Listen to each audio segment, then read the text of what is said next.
UPA ने, Congress party ने 2011 में कास्ट बेस्ड सेंसस किया। पूरे देश की जातियों का डेटा उस सेंसस में है। उस डेटा को आप पब्लिक कर दीजिए। सबको इस देश की प्रगति में शामिल करना है, तो ये तो मालूम होना चाहिए कि कौन कितने हैं। तो मोदी जी, कास्ट सेंसस का डेटा आप रिलीज कीजिए। दोस्तों, कर्नाटक चुनाव में राहुल गांधी ने जाति जनगणना का मुद्दा उठाया और कर्नाटक में कांग्रेस की सरकार बन गई। तो भविष्य में इसका ज्यादा नुकसान बीजेपी को ना हो, इसीलिए मीडिया नए खेल में जुट गई है। चित्रा त्रिपाठी के प्रोग्राम की ये लाइन देखिए, जिसमें लिखा गया है, मोदी से लड़ाई कांग्रेस मंडल पर लाई। यानी जब पीएम मोदी खुद को पिछड़ा बताकर ओबीसी के नाम पर वोट मांगे, ओबीसी नेताओं को मंत्रिमंडल में जगह दें, ये मीडिया वालों के लिए जाति वाली राजनीति नहीं होती। राहुल गांधी ललित मोदी, नीरव मोदी को चोर कहते हैं और बीजेपी नेताओं के साथ मीडिया वाले भी इसे ओबीसी का अपमान बताने लगते हैं। ये जाति वाली राजनीति नहीं होती। लेकिन चित्रा त्रिपाठी और उनका चैनल कह रहा है कि कर्नाटक में जाति वाली राजनीति की वजह से कांग्रेस को फायदा हुआ। दोस्तों, चित्रा त्रिपाठी कहती हैं कि किसी जमाने में संसद में 1/4 ब्राह्मण थे और 10 ब्राह्मण मुख्यमंत्री थे, लेकिन अब मामला बदल गया है।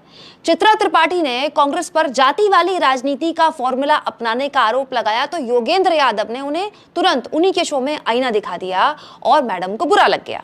योगेंद्र यादव ने चित्रा त्रिपाठी को खुद इंडिया टुडे का सर्वे पढ़ने की सलाह देते हुए कहा, 1/4 ब्राह्मण सांसद थे, 10 ब्राह्मण मुख्यमंत्री थे।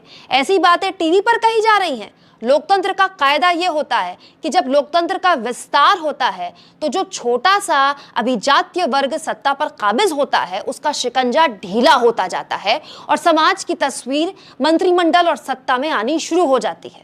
आपने कहा कि पहली बार 10 ब्राह्मण मुख्यमंत्री थे, तो यह कोई गौरव का विषय नहीं था। जिस वर्ग की सिर्फ 23% आबादी थी और वो आधे देश के मुख्यमंत्री थे, तो यह देश के लिए चिंता का विषय था।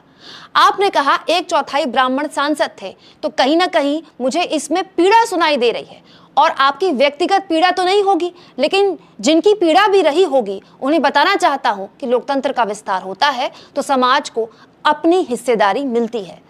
जहां तक कर्नाटक में ओबीसी वोट की बात है, तो इंडिया टुडे के सर्वे के मुताबिक ही कांग्रेस को सभी समाज में 5% वोट ज्यादा मिला और ओबीसी में भी 5% ज्यादा वोट मिला। तो किसी खास जाति में कोई अलग से फायदा नहीं हुआ है। आपको अपने चैनल का सर्वे पढ़कर ही ऐसी बातें बोलनी चाहिए।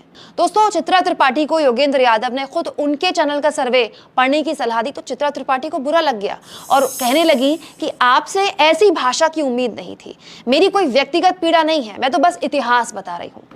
चित्रा त्रिपाठी आगे कहती हैं कि आप बार बार चित्रा त्रिपाठी जी कहते हुए मुझे इंडिया टुडे का सर्वे पढ़ने की सलाह दे रहे हैं, जबकि मैंने ही यह सर्वे दिखाया था। दोस्तों, चित्रा त्रिपाठी का योगेंद्र यादव ने पूरा नाम लिया तो उन्हें बुरा लग गया। तो योगेंद्र यादव ने इस पर जवाब देते हुए कहा, इसमें बुरा लगने की क्या बात है? आप मुझे योगेंद्र यादव कहकर बुला रही हैं और मैं आपको चित्रा त्रिपाठी। योगेंद्र यादव की ये बात सुनकर चित्रा त्रिपाठी नाराज हो गई और उन्होंने ट्विटर पर योगेंद्र यादव के लिए लिखा, आपकी व्यक्तिगत कुंठा को समझा जा सकता है योगेंद्र जी, मुझे आपके साथ सहानुभूति है। पहले अन्ना आंदोलन में अपने आप को कामयाब करने की कोशिश, फिर पद नहीं मिलने पर केजरीवाल से अदावत, फिर स्वयंभू बनने की कोशिश स्वराज आंदोलन से, अंतोत्वा राहुल गांधी की शरण में जो एक जनेऊधारी ब्राह्मण हैं। मैं ये नहीं कहूंगी कि आप अति पाखंडी हैं, मगर अपनी महत्वाकांक्षा के लिए मीठी जुबान से समाज को विभाजित करना देश के साथ गद्दारी होती है। मेरा सवाल काट कर मुझे ट्रोल कराने के लिए धन्यवाद, ईश्वर आप पर रहम करे।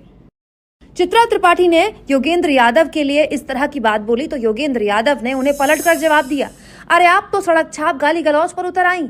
सवाल का जवाब आरोप और जन्मपत्री से वही लोग देते हैं जिनके पास तर्क न बचे हों। अगर यूरोप अमेरिका के टीवी पर इस तरह की बात कही जाती, ऐसे व्हाइट सुप्रीमिज्म के लिए एंकर ही नहीं पूरे चैनल को माफी मांगनी पड़ती। दोस्तों, बात यहाँ पर केवल चित्रा त्रिपाठी की नहीं है, मीडिया के नैरेटिव सेट करने की है।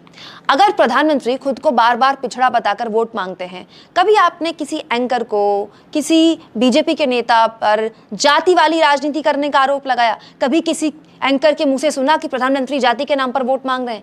लेकिन विपक्षी दल जब जातिगत जनगणना की बात कर रहे हैं तो कहा जा रहा है कि देखिए मंडल वाली राजनीति की जा रही है मोदी को हराने के लिए। यानी जातिगत जनगणना को भी एक तरह से मोदी के खिलाफ साजिश बताया जा रहा है। जबकि बिहार में देखिए विरोधाभास, बिहार में बीजेपी जातिगत जनगणना के समर्थन में दिखती है। देश में किस जाति की कितनी आबादी है, आखिरकार इसकी जनगणना में इसकी गिनती करने में किसी को क्या आपत्ति हो सकती है? जब जनगणना में धर्म पूछा जा सकता है तो जाति क्यों नहीं पूछी जा सकती भाई? और अगर ये जाति की राजनीति है तो चित्रा त्रिपाठी जैसे एंकर भूल गए कि जब राजनाथ सिंह ने भी संसद में कहा था कि ओबीसी की गिनती की जाएगी। आप जातिगत जनगणना के मुद्दे और मीडिया के इसे मोदी को घेरने वाली राजनीति बताने पर क्या सोचते हैं? कमेंट बॉक्स में जरूर लिखें। चैनल को ज्वाइन भी